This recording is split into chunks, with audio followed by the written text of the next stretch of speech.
Channel Mahalakshmi की ओर से आप सबको सादर जय जिनेन्द्र। 74वें स्वतंत्रता दिवस की आप सभी को हार्दिक मंगल शुभकामनाएं।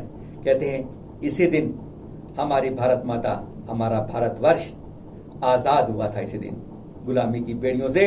और हम नमन करते हैं उन अनेकों वीरों को जिन्होंने अपने प्राणों की इस दिन हमें दिखाने के लिए अपने प्राणों को न्योछावर कर दिया था, भारत माता के चरणों में बलिदान कर दिया था, वीर गति को प्राप्त हो गए थे। आज हम आपसे बात करने आए केवल उसी बलिदान देने वालों की, जो कहते हैं जैन भी इसमें शामिल थे। नहीं मालूम चलता आपको, बहुत नाम याद आते हैं, बहुत नाम सुनते हैं आप, लेकिन कभी आपने ऐसे नाम नहीं सुने। एक भामाशाह जी का नाम जरूर सुना है आपने, जो महाराणा प्रताप शाह के समय जिन्होंने पूरी अपना खजाना खोल दिया था। लेकिन उनके अलावा आप 1, 2, 3, 4 नहीं जान पाते हैं, क्योंकि हमारे जैन बलिदान देने वालों का मूल्यांकन इतिहास में शायद नहीं सही हो पाया। हमारे इतिहासकार कहीं कमजोर रह गए। जरा अटके में आज आपके पास शुरू करते हैं। आज सिर्फ आपको बताएंगे 1, 2, 3, 4 खास आपके पास शुरू करते हैं आज जरा अटके में।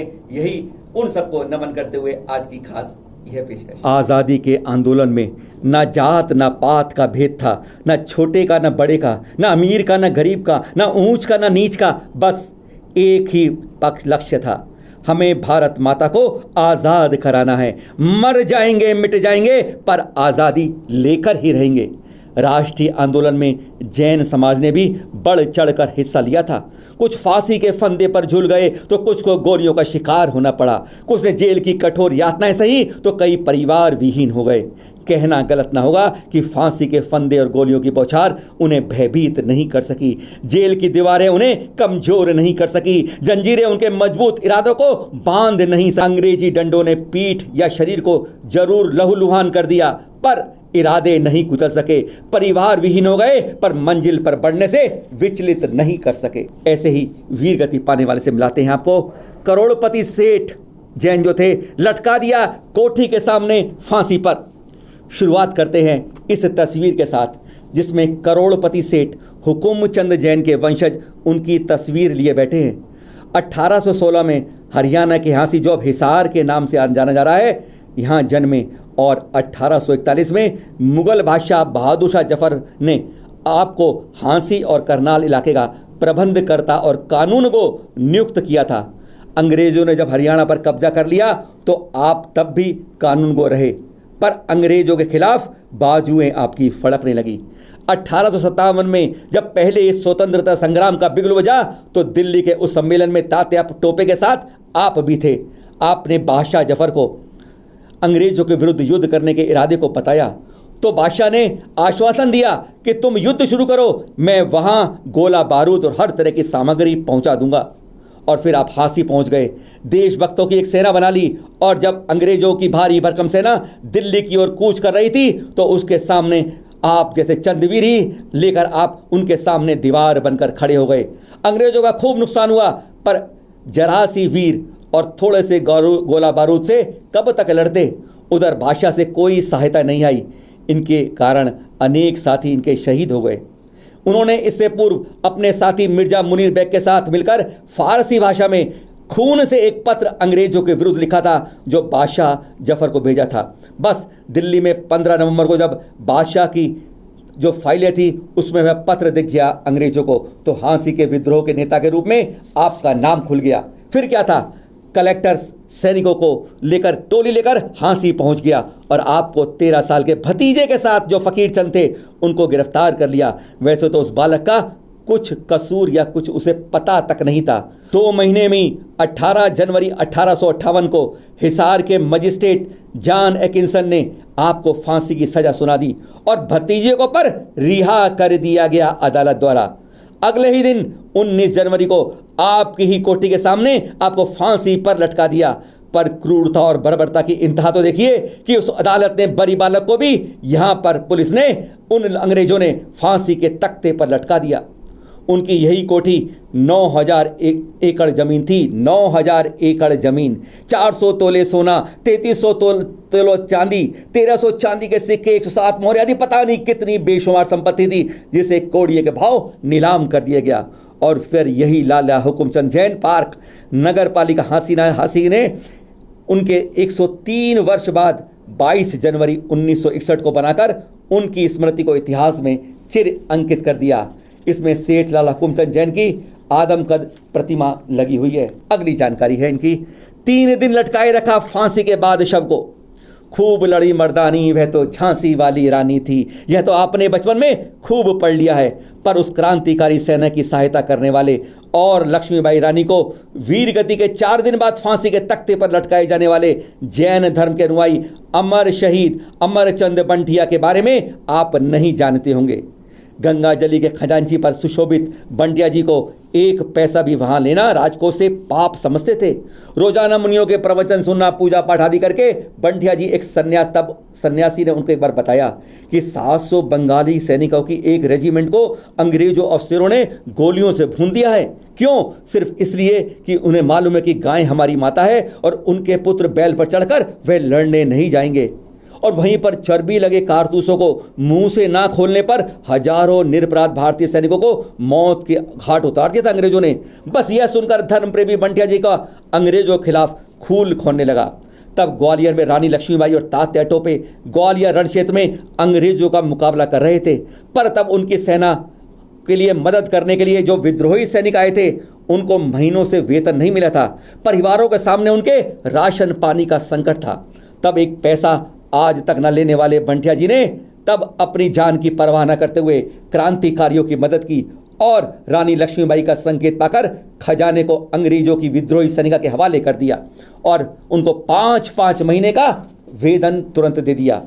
इसी तरह महारानी बैजाबाई की फौज जो 5-5 माह का वेतन उन्हें 5 जून 1858 को दिया, जिससे संकटग्रस्त फौज में जान आ गई। राशन पानी के लिए मोहताज सेना को मानो अब सब कुछ मिल गया था।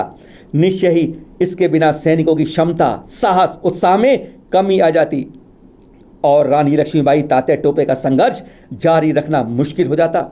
बंटिया को मालूम था कि अंग्रेज शब्दकोश के अनुसार देशद्रोह, राजद्रोह के अपराध में उन्हें सजाए मौत मिलनी अवश्य भावी है। 16 जून को अंग्रेज हीरोज ने आक्रमण किया। 17 को ब्रिगेडियर स्मिथ भी टूट पड़ा उस मैदान के अंदर। तात्या टोपे और राव साहब उससे लड़ रहे थे। रानी लक्ष्मीबाई आगरा की तरफ से आए सैनिकों से लड़ रही थी कि लक्ष्मीबाई अपनी 2 सहेलियों के साथ पुरुष वेश में थी, जब गोली और बारूदों से उन्हें घायल भी कर दिएगा। कहते हैं ना, खूब लड़ी मर्दानी वह तो झांसी वाली रानी थी। सहेलियां गोलियों से छलनी होकर वीर गति को प्राप्त हो गई। तब घायल शेरनी की तरह रानी लक्ष्मीबाई ने उन आक्रमणकारियों को मौत के घाट उतार दिया। पर घायल रानी को गंगादास बगीचे में ले जाया गया, जहां वह वीर गति को प्राप्त हो गई। 4 दिन बाद ही 22 जून 1858 को राजद्रोह के अपराध में लश्कर के भीड़ भरे सर्राफा बाजार में इसी नीम के पेड़ पर लटकाकर अमरचंद बंटिया जी को फांसी पर लटका दिया गया और फिर शव को खौफ दिखाने के लिए 3 दिनों तक उस पेड़ से लटकाए रखा। ग्वालियर के सर्राफा बाजार में लगा यह स्टैचू अब उनकी यादों को अविस्मरणीय बनाए रखता है। अगली जानकारी, टीनेज में यूनियन जैक को हटा, तिरंगा फहराया, मौत को खुशी खुशी गले लगाया। अमर शहीद साबूलाल जैन को कौन भूलेगा। वो दिन था 22 अगस्त 1942 का। साबूलाल 19 साल का ही था जब, पर वो उन लगभग 2500 लोगों में शामिल था जो गढ़ा कोटा की उस सभा में थे जहां वीरांगना ताराबाई के नेतृत्व में चल रही जनसभा में तय हुआ कि अंग्रेजी शासन का प्रतीक यहाँ का पुलिस थाना है और उस पर लगा यूनियन जैक को उतारकर तिरंगा फहराया जाए। हर रोज हो रही थी सभाएं, हड़ताल, और उसके बाद गढ़ा कोटा कस्बे में यह सबसे बड़ा जुलूस था। इंकलाब जिंदाबाद, भारत माता की जय, अंग्रेजों भारत छोड़ो के नारों के बीच पहले जो था, यहां पर एक भीड़ में यह बात लग गई कि झंडा मैं लगाऊंगा। पुलिस को सूचना मिली, लाठीचार्ज शुरू हो गया, पर भीड़ नहीं रुकी। फिर क्या था, इंस्पेक्टर ने मानो जलियांवाला बाग की याद ताजा कराने के लिए ताबड़ गोलियों की धमकी दे दी। सैकड़ों के हाथों में झंडे थे, गति थोड़ी उनकी कम हो गई, पर रुकी नहीं थी। तभी साबूलाल के कदमों को ने और तेजी पकड़ ली। फिर उसके 4-5 साथी और बढ़ चले। अब फैसला किया कि गोलियां शरीर को छलनी करेंगी या यूनियन जैक पहले उतर जाएगा।